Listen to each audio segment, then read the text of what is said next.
Al Capone, McDonald's and Bergkamp, how Mino Raiola made £41 million from this transfer. Also, Atlantis Football is working in collaboration with El Clasico cases, so if you do like any of these phone cases, then click the link in the description. Anything you do buy will help support the channel, and if you use code AF at checkout, you'll also get a massive 25% off.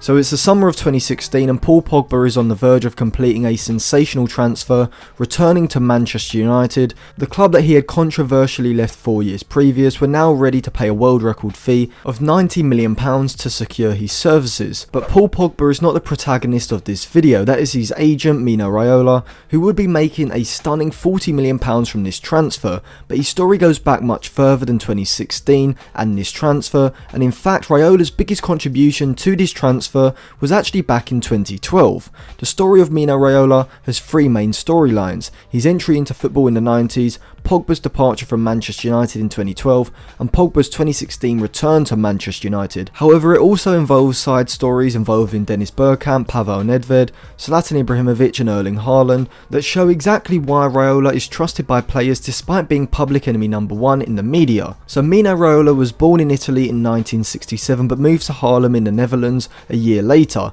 He would grow up working for the family restaurant as a waiter, and then as he got older he would help broker deals as the family business expanded. When he was 19 he made his first $1 million, selling a McDonald's franchise he had recently purchased to a property developer who wanted the franchise for its land. At the same time, Raiola's passion was football. He played for his local team Haarlem FC's youth team before becoming a sporting director, but after trying and failing to convince the club's board to sign a young Dennis Bergkamp, he fell out with the old conservatives at the club and so left. Raiola then set up a club called Intermezzo, which would be the vehicle to get Raiola into the footballing world. Intermezzo helped Dutch companies establish themselves in Italy, and so eventually Raiola was helping Dutch players move to Italy, as he did with Brian Roy, who moved from Ajax to Foggia in 1992. Raiola spoke many European languages and so was used as an interpreter for the Dennis Bergkamp 1993 move to Inter Milan. Rob Janssen, Bergkamp's agent, was so impressed with Raiola that he offered him a job at his agency, but Raiola declined the opportunity, wanting to start his own football agency business.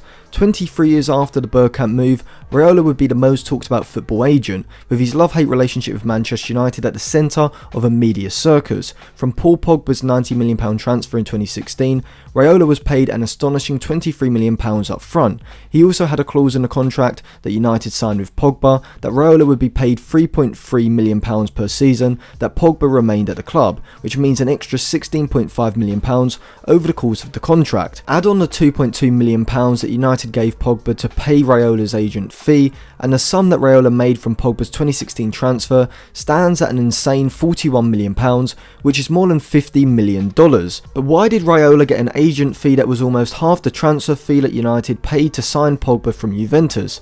Well, it all comes down to a clause stemming back to Pogba's 2012 departure from Manchester United, which I will come on to later. So back to the 90s, and after Raiola had moved into the football agency world, he got his first big fish when he facilitated the Pavel Nedved move from Sparta Prague to Lazio in 1996 after his impressive Euro 96 performances. Throughout Raiola's career, he had been seen as a master negotiator with great attention to detail, and the account of former Dutch footballer Roddy Turpin, where he talks about his own transfer from Ajax to smaller Eredivisie club De Graafschap in 1998 being a great example of this. Raiola and Turpin met De Graafschap's chairman in a hotel on a motorway. The chairman jotted down a salary that he was going to offer Turpin, and Turpin admits himself that he thought the offer didn't look bad. It was more than he earned at Ajax, and anyway De Graafschap was the only club that wanted him, but Raiola exclaimed, "Do you know how much he earns at Ajax? This isn't a serious offer, come on Roddy, we aren't going to waste our time." The chairman pleaded with them to stay, and in the next 30 minutes or so Raiola had negotiated a contract that Turpin wrote largely secured my future, not only for the 4 years that I would play at De Graafschap but for the rest of my life. Raiola was committed not just to securing the best deal for the player in the short term, but also the deal that would benefit the player in the long term, and this story illustrates one of Raiola's maxims: even the smallest transfer can change someone's life. After the success of his role in the Nedved transfer in 96, Raiola would meet a 19-year-old Zlatan Ibrahimovic in 2001. At their first meeting, Zlatan turned up in a sharp suit to a Japanese restaurant Yamamoto in Amsterdam. Raiola turned up to the restaurant in jeans and a Nike t-shirt with his belly on display. Whilst unorthodox, Raiola believes that his appearance, or lack of it, gives him an advantage in negotiations due to others underestimating him. Whilst Raiola scoffed down enough pasta for 6 people, Zlatan said that Raiola berated him for his underachievement in the previous season, using his goal scoring stats to show Zlatan before saying, do you want to be the best player in the world, or do you just want to be the player that earns the most and can show off the most stuff? Zlatan chose the first option, and the irony is that this part of Raiola's story would also lead him right to 2016 at Manchester. But while Zlatan is a big part of Raiola's success, it's what happens in 2012 that really pushes Raiola into the Football Agent Hall of Infamy.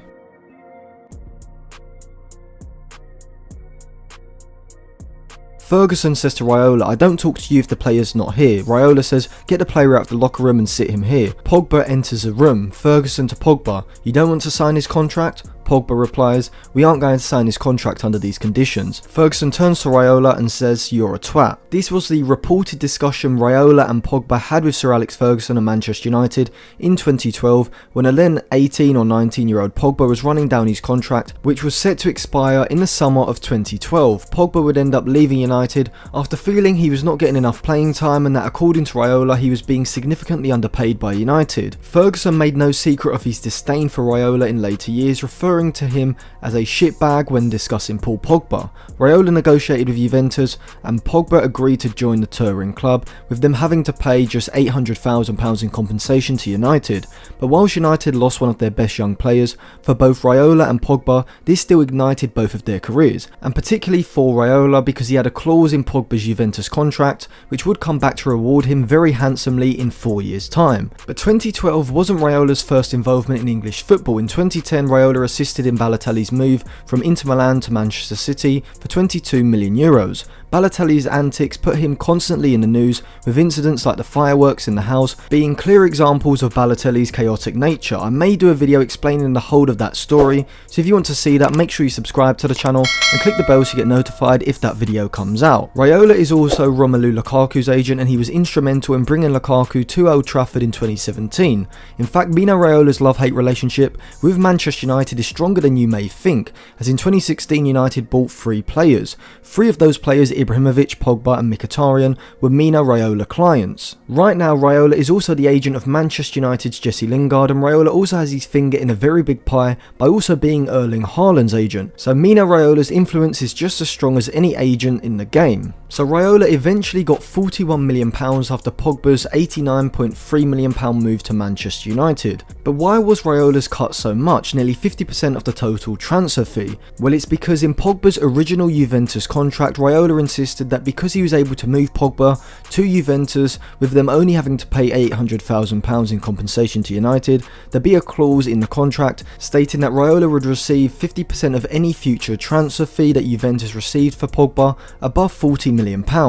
Therefore, Raiola received €27 million, which was about £23 million, and it was eventually settled that Juventus would pay that fee, not Manchester United. However, Raiola also made sure to include some profitable clauses in Pogba's new Manchester United contract, stating that Raiola would receive £3.3 million for every year of Pogba's 5-year contract, adding up to £16.5 million, and Raiola would also receive £2.2 million from Pogba directly, which United agreed to pay for him, taking Raiola's sum to £41 million, or around €50 million, around $60 million. And what did Raiola do with that money? Well, he bought himself former mafia boss Al Capone's Miami villa for £7 million, which is very fitting. Al Capone was finessing the system with his prohibition bootlegging in the 1920s, and in the 2010s it was Raiola making his money in what some in the football world would describe as an equally unethical business. Thank you for watching. If you enjoyed the video, remember to subscribe to the channel and click the bell so you get notified when my videos come out. Give the video a like, and also check out the description because I will be leaving videos that I think you may enjoy down there, and also put your thoughts in the comment section below, and follow me for more content on Instagram and Twitter as well.